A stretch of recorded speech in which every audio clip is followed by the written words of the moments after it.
Okay, this is our daily Mishnah study for those who have yard site for tonight, the 13th of Nisan.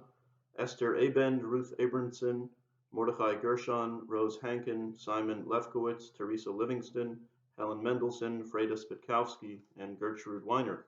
May their memory be for a blessing. We are up to the second Mishnah in Tractate Brachot, and the link to the Mishnah text is in the first comment below.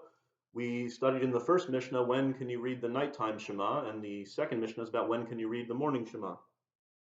Memasai Koranas Shema B'Shachris. When can you read the morning Shema?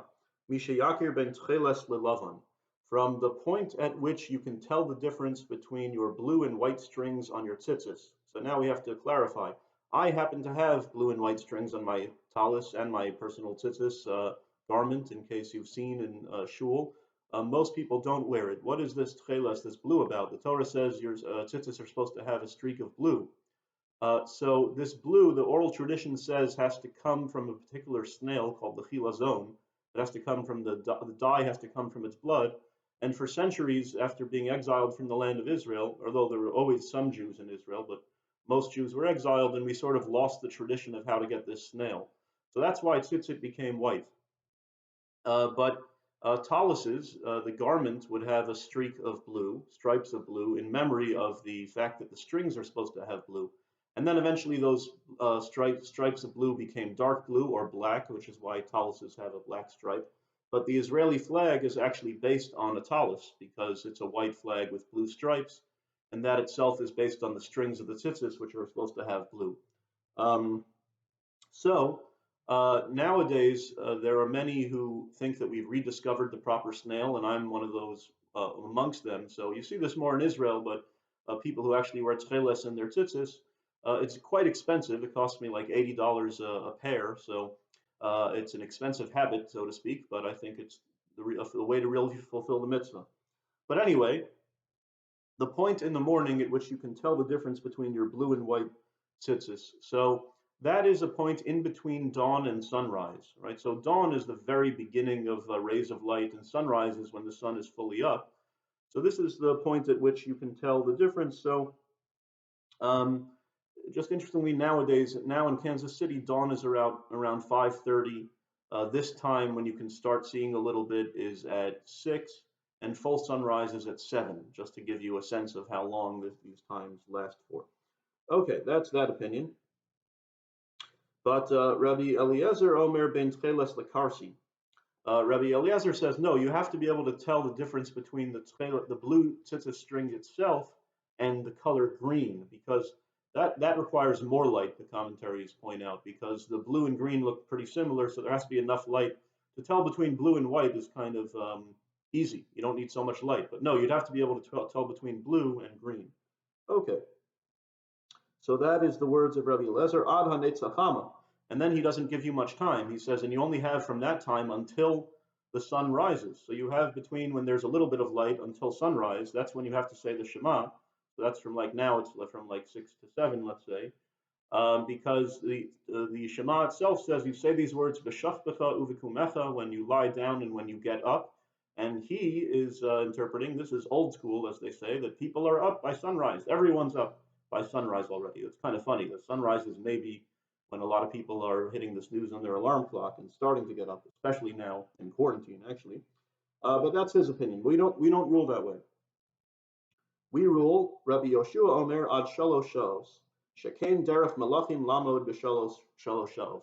Kind of a funny opinion. This is how we rule. Rabbi Yoshua says, no, you have 3 hours into the day, and let's say around 9 a.m., because that is when princes, the sons of kings, are starting to get up. Spoiled people, right, are starting to get up around 9 a.m., 3 hours into the day. That's kind of funny, because nowadays, we're all pretty well-to-do, and a lot of us get up late, let's say on Sunday at least, or on your day off or whatever. Shuls don't start until 9 a.m. generally on Shabbos. So, by the way, when you go to shul, sometimes, so we have to first clarify 3 hours into the day. So there's a dispute how to calculate this. Is it so the hours of the day are not halachically 60 minutes. You take the total amount of sunlight and then you divide that by 12. So in the winter, it's going to be different than in the summer. In the summer, a halachic hour is going to be like an hour and a half because the total amount of sunlight divided by 12. And in the winter, it's going to be more like 45 minutes because there's not as much sunlight. So 3 of those hours into the day is going to vary summer versus winter. Furthermore, now we're right around the equinox, so it happens to be right when sunlight and nighttime hours are equal around, which is what equinox means, equal nights. But there's also a further dispute amongst the rabbis if you calculate these hours from dawn to nightfall or from sunrise to sunset, which is a shorter window. But all right, in any case, let's say this would correspond to around 9:30 a.m. now when you have to stop, when the latest time you could say the Shema. Well, sometimes, especially in the winter, it's going to be an early time before shul starts at 9 a.m. So a person should actually say the Shema. The first thing you do when you get to shul, or even before you go to shul, is make sure you say the Shema, and then because you have to say it at the proper time. And then when we say it in shul, you're saying it in the context of davening, which is also nice. But there's kind of two separate obligations. That we place the Shema in the Shacharit service, but we also have a set time at which you have to say it, so you sort of end up saying it twice. Okay. So that's Rabbi Yoshua. Hakora mikan ve'elef lo hifsid ka'adam hakora b'Torah. And then the Mishnah goes on and says, but you know what? If you read the Shema after its proper time, you haven't lost anything. You're just reading verses from the Torah, and that's always a sacred act, right? So kind of a nice rabbinic mindset that, we have this anxiety that have to do it by the proper time, but then the rabbis also throw you a bone and they recognize, hey, if you read the Shema any time in the day, you're still reading verses of the Torah, and that's still a sacred act in and of itself. Okay, so we will now say the memorial prayer for those who have yard sites. Eloah aslichos chanun v'rachu merech apayim rav chesed hamtzeka paras pesha v'akravas yasho menucha nechona tachas kanfei eshchina v'malos kadoshim v'tahorim kazor harakia mazhirim es nishmos kol haskaros shel halayla shel chuli olamam ana balarachmim zachar lahem latova kol zchuyoseim v'tzikoseim v'artos achayim upsach lahem shari tzedek v'ora sharichem lo chanina v'seser kenefecha tastirehem lo lamim v'tzor v'tzorachayim es nishmasam Adonai hunach lasam yanucha b'shalom mishkavam and omar amen. And the prayer following the study of Mishnah in English.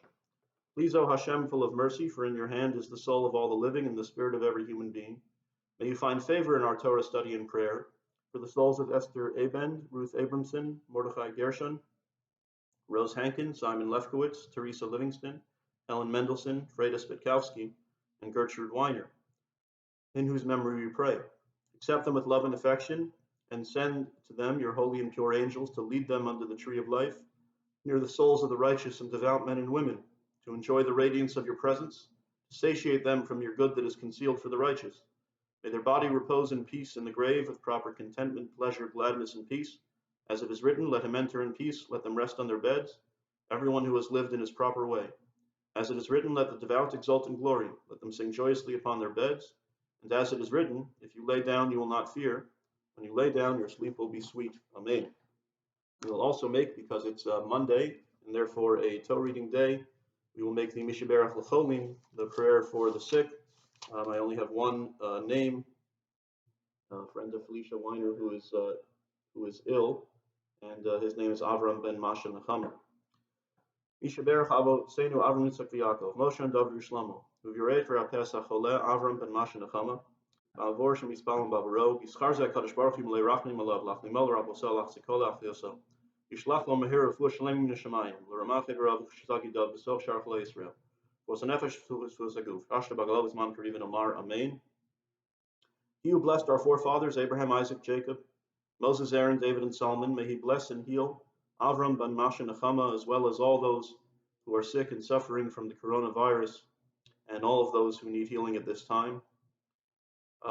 In reward for this, for our prayer, may God be filled with compassion for them and restore them to health, to strengthen and revivify them. May He send them speedily a complete recovery from heaven for all of their organs and blood vessels, amongst the other sick of Israel and the other sick of the world, a recovery of the body, a recovery of the spirit, swiftly and soon. And we say, Amen.